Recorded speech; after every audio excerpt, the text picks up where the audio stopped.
கர்த்தருக்கு மகிமை உண்டாகட்டும். இந்த நாளிலும் கூட கர்த்தர் நமக்கு வைத்திருக்கிற ஆலோசனை, அதாவது சவால் விடும் ஒரு வாழ்க்கை. அதாவது நான் இப்படித்தான் வாழ்வேன் என்கிறதான ஒரு சவால் நம்முடைய வாழ்க்கையில் அதை ஏற்றுக்கொண்டு ஒரு சேலஞ்சிங்காக ஒரு வாழ்க்கையை நாம் எடுத்துக்கொண்டு வாழும்படி தேவன் நமக்கு சில வார்த்தைகளை ஆலோசனையாக கொடுக்கிறார். அதாவது முதலாவது சவால் என்று சொல்லி எடுத்துக்கொள்ளலாம். சங்கீதங்களின் புஸ்தகம் 7வது அதிகாரம் 3வது வசனத்தில் பார்க்கும் பொழுது, என் தேவனாகிய கர்த்தாவே, நான் இதை செய்ததும் என் கைகளில் நியாயக்கேடு இருக்கிறதும். 4வது வசனம், என்னோடு சமாதானமாக இருந்தவனுக்கு நான் தீமை செய்ததும் காரணமில்லாமல் என் சத்துருவானவனை நான் கொள்ளையிட்டதும் உண்டானால். முதல் இந்த 2 வசனம் பார்த்திங்கன்னா 3வது வசனம் 4வது வசனத்தில், என் தேவனாகிய கர்த்தாவே, நான் இதை செய்ததும் என் கைகளில் நியாயக்கேடு இருக்கிறதும் என்னோட சமாதானமாக இருந்தவனுக்கு நான் தீமை செய்ததும் காரணமில்லாமல் எனக்கு சத்துருவானவனை நான் கொள்ளையிட்டதும் உண்டானால். கீழே சொல்கிறாரு, பகைஞன் என் ஆத்துமாவை தொடர்ந்து பிடித்து என் பிராணனை தரையிலே தள்ளி மிதித்து என் மகிமையை தூளிலே தாழ்த்த கடவன். ஆண்டவர்கிட்ட இந்த வார்த்தையை சொல்லி ஒரு சவாலாக சொல்கிறார். சவால் என்று சொல்லுவதை பார்க்கிலும் தன்னுடைய வாழ்க்கையில் நடந்திருக்கிற உத்தமமாய் நடந்ததினால ஏற்பட்டதான சில பாதிப்புகள், அநேக நீதிமான்களுக்கு ஏற்படுகிற ஒரு பெரிய வருத்தம் என்னென்னா, நம்ம உண்மையாக வாழணும்னு நினைக்கிறோம், யாருக்கும் ஒரு கேடு செய்யக்கூடாதுன்னு நம்ம நினைக்கிறோம், பரிசுத்தமாய் வாழணும்னு நினைக்கிறோம், எல்லாரையும் நேசிக்கணும்னு நம்ம நினைக்கிறோம். ஆனாலும் நமக்கு விரோதமாய் சூழ்நிலைகள் வருகிறதே என்று சொல்லி ஒரு அங்கலாய்ப்பு அவனுக்குள்ளே வந்த பொழுது அவன் சொல்கிறான், ஆண்டவரே, இப்படிப்பட்ட அக்கிரமமான காரியத்தை நான் செய்ததும் என் கைகளிலே நியாயக்கேடு, நியாயம் இல்லாமல் அநியாயமாக அக்கிரமமான காரியங்களை நான் செய்தது உண்டானால், பகைஞன் என் ஆத்துமாவை தொடர்ந்து பிடித்து என்னை தரையில் தள்ளி மிதித்து என் மகிமையை தூள்னா அதாவது டஸ்ட்டில் தரையில் போட்டு மிதிக்கட்டும் ஆண்டவரே. அப்போது அவனுடைய மனசாட்சி அவனுக்கு தெளிவாக சொல்லுகிறது, நான் யாருக்கும் நியாயக்கேடு செய்தது இல்லை, என்னோட சமாதானமாக இருந்தவனுக்கு தீமை செய்ததும். இதெல்லாம் வாழ்க்கையில் நம்ம சந்திக்கிற காரியங்கள் தான். அதாவது நம்ம நல்லா சில பேரை நேசிப்போம், நம்ம அவங்களோட நல்லா பழகி கொண்டிருப்போம், ஆனால் அவங்களுடைய மனதில் நம்மை குறித்து விரோதமான எண்ணங்கள் இருக்கும். நிறையவே நான் அதில் பாதிக்கப்பட்டிருக்கிறேன். இவங்கெல்லாம் நம்மளை பற்றி நல்லா தான் நினச்சிட்ருக்குறாங்கன்னு நம்ம யோசிச்சுட்டு இருப்போம், ஆனால் நமக்கு விரோதமாக ஒரு பெரிய சதியே அவங்க பண்ணி வச்சுருப்பாங்க. ஒரு முறை எனக்கு என்னுடைய நண்பர் ஒருத்தர் சொன்னார், ஐயா, உங்கள் மூலமாக உருவான பசங்க அதாவது உங்கள் கூட இருக்கிற பசங்க உங்களுக்கு விரோதமாக சில காரியங்களை செய்கிறதா எங்களுக்கு தகவல் வந்திருக்குது அப்படின்னு சொல்லும்போது, இதே தெருவில் தான் அந்த ஓரமாக நான் நின்றுருக்கும்போது அதை ஃபோன் பண்ணுறார். அப்போ நான் யோசித்து பார்க்குறேன், நம்ம அவங்களுக்கு எந்த தீங்கும் செய்யலை, நமக்கு அவங்களுக்கு நிறைய காரியங்கள் நல்லது செஞ்சுருக்கிறோம், அவங்களுடைய கஷ்டங்களில் உதவி செஞ்சுருக்கிறோம். அவங்க என்ன நமக்கு தீமை செஞ்சிட போகிறாங்க, அவங்க என்ன நமக்கு பெரிய கஷ்டத்தை கொடுத்துட போகிறாங்கன்னு சொல்லி எனக்கு உண்மையாகவே அதை ரொம்ப கேர்லெஸ்ஸாக நான் எடுத்துக்கிட்டேன். அப்படிலாம் நடக்கிறதுக்கு வாய்ப்பே இல்லையே அப்படின்னு சொல்லி. ஆனால் அது அப்படியே படிப்படியாக சில வருஷங்கள் கழித்து அது வெளிப்பட்டது. அப்படிப்பட்டதான விரோதமான சதித்திட்டங்கள் தீட்டப்பட்டிருக்கிறது. அப்போது இன்றைக்கி உலகத்தில் பாருங்கள், சமாதானமாக இருந்தவனுக்கு கூட, அதாவது அவர் சொல்கிறார், என்னோட சமாதானமாக இருந்தவனுக்கு நான் தீமை செய்தது உண்டானால். நம்முடைய வாழ்க்கையில் எப்போவுமே நமக்கு ஒரு சின்ன நன்மை செஞ்சுருந்தாங்கன்னா கூட சரி, என்னுடைய வாழ்க்கையெல்லாம் சின்ன சில காரியங்களை கூட என்னுடைய வாழ்க்கையில் அவங்க செஞ்சது சின்ன உதவியாக இருக்கலாம், ஆனால் அந்த காலகட்டத்தில் அது ஒரு பெரிய உதவியாக இருக்கும். அப்படி செய்ததான அந்த உதவியை நான் மறக்கக்கூடாதுன்னு சொல்லி அதை ஞாபகம் வச்சுக்கிட்டே இருப்பேன். ஏன்னா வேதம் சொல்கிறது, நன்மைக்கு தீமை செய்கிறவன் வீட்டை விட்டு தீமை விலகாது அப்படின்னு. அப்போது நன்மைக்கு நம்ம தீமை செய்யவே கூடாது. அப்போ இந்த சங்கீதக்காரன் சவாலாக சொல்லுகிறான், நான் அப்படி எனக்கு நன்மை செஞ்சவனுக்கு, சமாதானமாக இருந்தவனுக்கு நான் தீமை செய்தது இல்லை, அப்படி செய்திருந்தால் என் பகைஞன் என் ஆத்துமாவை தொடர்ந்து பிடித்து, அப்படின்னா கண்டினியூஸாக என்னை அவன் உபத்திரவப்படுத்தட்டும், என் பிராணனை தரையில் தள்ளி மிதிக்கட்டும், என்னுடைய மகிமையை தூளிலே தாழ்த்தட்டும். அப்படிப்பட்ட ஒரு சவால் அவன் சொல்கிறான். அப்போ அவனுடைய மனசாட்சி சுத்தமாக இருக்கிறது. நம்முடைய வாழ்க்கையில் எப்பொழுதுமே சமாதானமாக நம்மோடு சமாதானமாக இருக்கிறவர்களுக்கு யாருக்குமே தீமை செய்யக்கூடாது. அதுலேயும் குறிப்பாக நமக்கு நம்மோடு நல்லா சமாதானமாக இருக்கும்போது சில பேருடைய தோற்றம் பிடிக்காது, சிலர் நல்லா வாழ்ந்தால் பிடிக்காது, சில பேர் கொஞ்சம் நல்லா ஒரு நல்ல நீட்டாக ட்ரெஸ் பண்ணிட்டு போகிறாங்க, ஒரு நல்ல சூழ்நிலையில் இருக்கிறாங்கன்னா அதை பார்த்தா பிடிக்காது. ஏன் பிடிக்காதுன்னா காரணமே இருக்காது, ஆனால் ஏதோ அந்த ஆளை எங்களுக்கு பிடிக்காது. சில பேர் சொல்லுவாங்க அது என்னன்னே தெரில, ஆனால் அந்த ஆளை கண்டா எனக்கு பிடிக்கலன்னு. ஏன் பிடிக்கல? அப்போ உங்கள் ஆவியில் பிரச்சனை இருக்குதுன்னு அர்த்தம். அப்போது பின்னால் சொன்ன வார்த்தைகள் எல்லாம் நமக்கு நடந்துடக்கூடாது. பகைஞன் நம்முடைய ஆத்மாவை தொடர்ந்து பிடித்து நம்முடைய பிராணனை தரையில் தள்ளி. தேவ பிள்ளைகளை, தாவீதுக்கு ஒரு உறுதியான ஒரு நம்பிக்கை இருக்குது.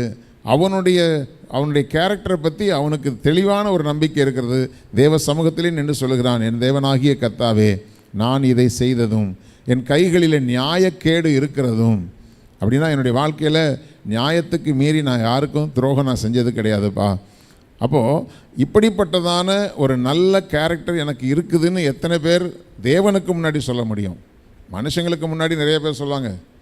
அன்றைக்கி கூட ஒரு மேரேஜ் அப்ளிகேஷன் ஒன்று கொடுத்துருந்தாங்க. அதில் ஒரு பொண்ணு கீழே கொடுத்துருக்குறா, நான் ரொம்ப நல்ல பொண்ணு, நான் ரொம்ப அமைதியான பொண்ணு, நான் எல்லாரையும் ரொம்ப நேசிக்கிற பொண்ணு, நான் பரிசுத்தமான பொண்ணு, நான் நல்லா ஜெபிக்கிற பொண்ணு. நீ உன்னை பற்றியே நீ கொடுக்குற சாட்சியை வச்சு என்ன பண்ணுறது? வந்த பிறகுல தெரியும். அப்போது அது நம்மை குறித்து கொடுக்குற சாட்சி. அதாவது அதை தேவனுக்கு முன்னாடி சொல்லணும். மற்றவங்களுக்கு முன்னாடி, ஊழியக்காரங்களுக்கு முன்னாடி சொல்லலாம், அல்லது சொந்த பந்தங்களுக்கு முன்னாடி சொல்லலாம். அதே வார்த்தைகளை தேவனுக்கு முன்னாடி சொல்ல முடியுமா?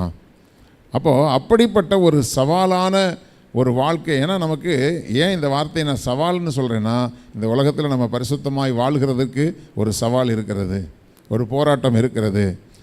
அப்போது இப்படிப்பட்டதான இந்த கெட்ட சுபாவங்களுக்கு பாருங்கள், சமாதானமாக இருந்தவங்களோட சண்டை போடுறது, காரணம் இல்லாமல் எனக்கு சத்துருவானவனை நான் கொள்ளையிட்டது. அப்படின்னா எனக்கு சத்துரு தான், எனக்கு தீமை தான் செஞ்சிகிட்டு இருக்கிறான்.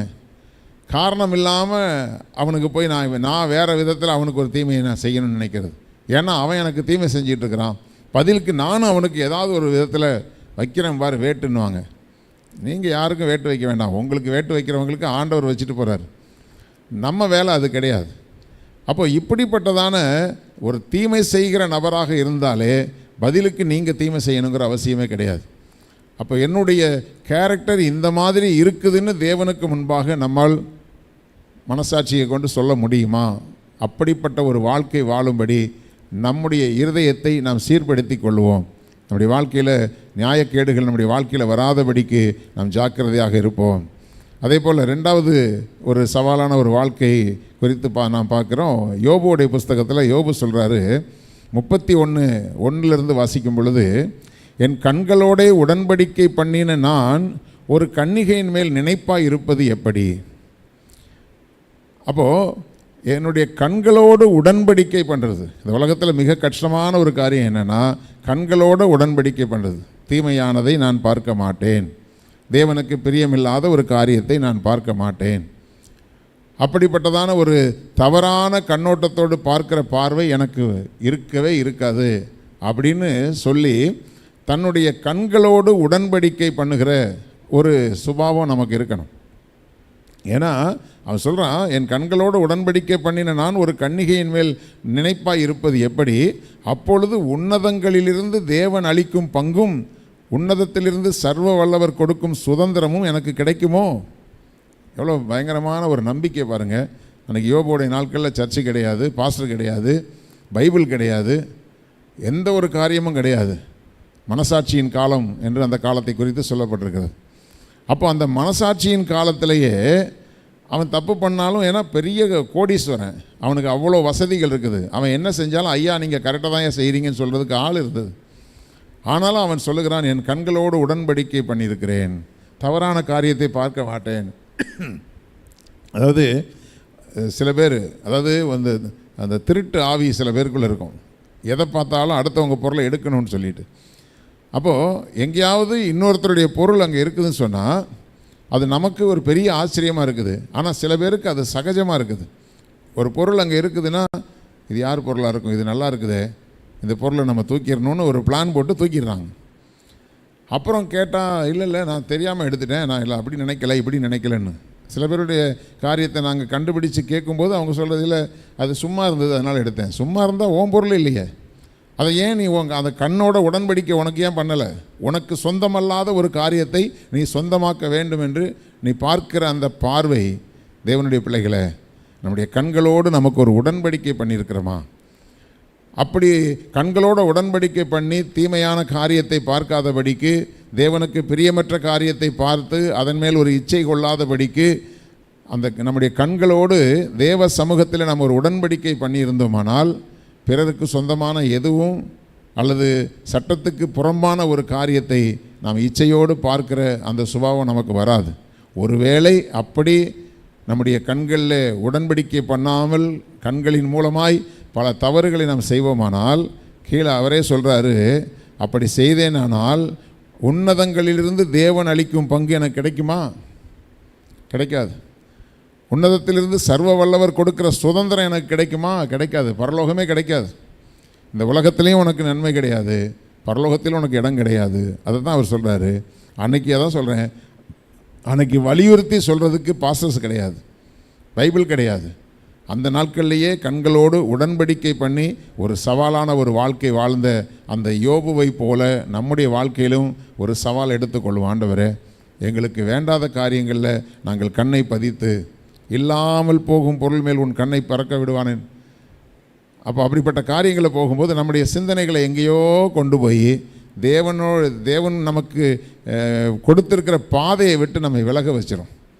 இப்போ குழந்தைகள்லாம் பார்த்திங்கன்னா, ஒரு ஷாப்பிங் கூட்டு போனாலும் சரி, அல்லது ஒரு திருவிழா கூட்டங்கள்லாம் பார்த்திங்கன்னா பிள்ளைங்களை கையில் கூட்டு போயிட்டு குழந்தைங்களை மிஸ் பண்ணிட்டாங்கன்னு சொல்கிறாங்க. காரணம் என்னென்னா, இந்த குழந்தை தகப்பனுடைய தாயுடைய கையை பிடிச்சிட்டே இருக்கும். ஏதோ அவங்க கொஞ்சம் மறதியாக இருக்கிற நேரம் கையை விட்டுட்டு இந்த பிள்ளைங்க ஏதோ அட்ராக்ஷனாக இருக்கிற ஒரு பகுதி, ஒரு ஏதோ ஒன்று பார்த்து அப்படியே போக ஆரம்பிச்சிடும். அப்புறம் பார்த்தா குழந்தை மிஸ் ஆகிடும். அப்புறம் தேடி தேடி பார்ப்பாங்க. கடைசியில் கேட்டால் அது எதையோ ஒன்று பார்த்துட்டு போயிருக்கோம். அந்த குழந்தைக்கு அதுக்குரிய அறிவு இல்லை. அப்போது அது ஏதோ தனக்கு அட்ராக்ஷனாக இருக்கிறத நோக்கி போய் தகப்பனை விட்டு விலகி போயிடுச்சு. அது ஆவிக்குரிய பிள்ளைகளுக்கு நம்ம தகப்பனை விட்டு விலகவே கூடாது. நமக்கு தகப்பன் ஒரு பாதையை போட்டு வச்சுருக்கும்போது நம்முடைய கண்கள் எல்லாம் எதை நோக்கி இருக்கணும்னா அந்த பரலோகத்தை நோக்கி இருக்கணும். அதை மாறி ஒரு வாழ்க்கை வாழ்ந்தோமானால் நாம் இப்படிப்பட்ட ஒரு சவால் உள்ள, ஏன்னா இதெல்லாம் ஒரு சவாலாக நம்ம எடுத்துக்கொண்டு வாழணும். நான் இப்படித்தான் வாழணும், இப்படி தான் வாழுவேன், நியாயக்கேடான காரியங்கள் என்னுடைய கைகள் இருக்கக்கூடாது, சமாதானமாக இருந்தவனுக்கு நான் தீமை செய்யக்கூடாது, காரணம் இல்லாமல் என்னுடைய சத்துருக்களுக்கு நான் என்ன செய்யக்கூடாது, ஒரு தீமையான காரியத்தை செய்யக்கூடாது. அப்படி செஞ்சால் பகைஞன் என்னை, அதான் சொல்கிறேன், பகைஞன் என்னை பிடிக்கட்டும், என்னை மிதிக்கட்டும், தரையில் போட்டு மிதிக்கட்டும், நான் இப்படி செய்தேனானால் என்றால் அவன் ஒரு சவாலை கொடுக்கிறான். யோபு ஒரு சவாலை கொடுக்கிறான். மூன்றாவது ஒரு சவால் அதே அதிகாரத்தில் இருக்கிறது. யோபு 31:5, நான் மாயையில் நடந்தேனோ, என் கால் கபடு செய்ய தீவிரித்ததோ, சுமுத்திரையான தராசில என்று சுமுத்திரையான தராசிலே தேவன் என்னை நிறுத்தி என் உத்தமத்தை அறிவாராக. ஹல்லேலூயா. அவர் சொல்கிறாரு, நான் மாயையில் நடந்திருக்கிறேனா? ஏன்னா நித்திய தேவனை நான் பற்றி பிடித்து கொண்டிருக்கிறேன், அவருடைய வார்த்தைகளுக்கு நான் காத்திருக்கிறேன். எனக்கு அவருடைய அன்பை தவிர இந்த உலகத்தில் பெருசாக எந்த அன்பும் எனக்கு முக்கியமானது இல்லை. அவருடைய சத்தியத்தில் நடக்கிறேன். அதை விட்டுட்டு மாயையான காரியங்களை நான் பின்பற்றி போனது உண்டானால், என் கால் கபடு செய்ய தீவிரித்ததோ, கபடான ஒரு காரியம், ஒரு கன்னிங்காக சில காரியங்களை செய்கிறதுக்கு என்னுடைய கால் போய் அந்த காரியத்தை போய் செஞ்சுட்டு வந்ததா, அப்படி செஞ்சனா இல்லையான்னு சொல்லி ஆண்டவர் என்னை சுமுத்திரையானனா, அதாவது கரெக்டான ஸ்கேல், அதாவது கள்ளத்திராசுன்னு சொல்கிறாங்க இல்லையா, திருட்டு திராசெல்லாம் வச்சுருப்பாங்க. இந்த தெருவில் வியாபாரம் பண்ண வரக்கூடிய அந்த இரும்பு தகரம் எடுக்கிறவங்களாம் பார்த்திங்கன்னா சில நேரத்தில் அது தப்பான தராசு வச்சுருப்பாங்க. ஆனால் இவர் சொல்கிறாரு, அந்த மாதிரி தராசில் இல்லை, நல்ல உண்மையான தராசில் வச்சு ஆண்டவர் என்னை நிறுத்து பார்க்கட்டும், என்கிட்ட அப்படிப்பட்ட உத்தமம் இல்லாமல் இருந்துச்சான்னு கேட்குறார். எவ்வளோ பெரிய சவால் சொல்கிறாரு பாருங்கள். நம்முடைய வாழ்க்கையில் அதை நம்ம சொல்ல முடியுமா? மாயையான காரியங்கள் மேலே நம்ம அப்படியே கண்ணை வச்சு ஆண்டவர் நமக்கு கொடுத்த நித்திய பாதையை விட்டுட்டு மாயையான பாதைகளில் நான் போனது உண்டானால், நான் கபடு செய்ய என்னுடைய கால் தீவிரித்தது உண்மையானால், ஆண்டவர் என்னை தராசில் வச்சு நிறுத்து பார்க்கட்டும்னு சொல்லி ஒரு சவாலை வைக்கிறார். தேவனுடைய பிள்ளைகளை, நம்முடைய வாழ்க்கையிலும் இன்னும் வசனங்கள் இருக்கிறது. கீழே உள்ள வசனத்தை நான் வாசித்து முடிச்சிடுறேன். 7:8 பார்த்தீங்கன்னா, என் நடைகள் வழியை விட்டு விலகினதும் என் இருதயம் என் கண்களை பின்தொடர்ந்ததும் ஏதாகிலும் ஒரு மாசு என் கைகளில் ஒட்டி கொண்டதும் உண்டானால் அப்பொழுது நான் விதைத்ததை வேறொருவன் புசிப்பானாக, என் பயிர்கள் வேறற்று போவதாக. என்ன மாதிரி ஒரு சவால் வைக்கிறார் பாருங்கள். ஒருவேளை நான் கர்த்தருடைய வழியை விட்டு நான் விலகி போனது, நியாயமான வழியை விட்டு நான் விலகி போனது உண்டானால், என் இருதயம் பார்க்குறதெல்லாம் அதுக்கு பின்னாடியே போனது உண்டானால், என் கைகளில் சுத்தம் இல்லாமல், ஏன்னா கைகளில் சுத்தம் இல்லைன்னா ஒரு அரசு வேலை செய்கிறவங்க லஞ்சம் வாங்குவாங்க, அல்லது காசுக்காக எதையாவது ஒன்று பண்ணுவாங்க, காசு கிடைக்குதேங்கிறதுக்காக நீதி நியாயத்தை விட்டு விலகுவாங்க. கையில் சுத்தம் இல்லை, அதான் சொல்லுவாங்க, அந்த ஆள் கை சுத்தம் கிடையாதுன்னுவாங்க. கை சுத்தம் கிடையாதுன்னா கையில் அழுக்கு இருக்குன்னு அர்த்தமா? இல்லை. அந்த ஆள்கிட்ட ஒரு கையில் காசு போச்சுன்னா, கையில் ஒரு பொருள் போனால் அது திரும்ப வராது. அந்த ஆள்கிட்ட கை சுத்தம் கிடையாது. ஒரு சில வீடுகளுக்கு போனால், எங்கள் ஊரில் ஒரு பாட்டி உண்டு. இந்த கல்யாண காட்சியில் சொந்த பந்தங்கள் வீட்டுக்கு வந்தாங்கன்னா அவங்க சட்டை கழட்டி போட்டிருப்பாங்களே, அவங்களுடைய சட்டையிலேருந்து காசை எடுத்துரும். திருட்டு பாட்டி. கை சுத்தம் கிடையாது. அப்போ என்னுடைய கைகளில் மாசு இருந்ததும் உண்டானால் நான் விதைத்ததை வேற ஒருவன் புசிக்கட்டுங்க, எனக்கு வர வேண்டிய வருமானத்தை மாத சம்பளத்தை வேற ஒருத்தன் வாங்கிக்கட்டும்.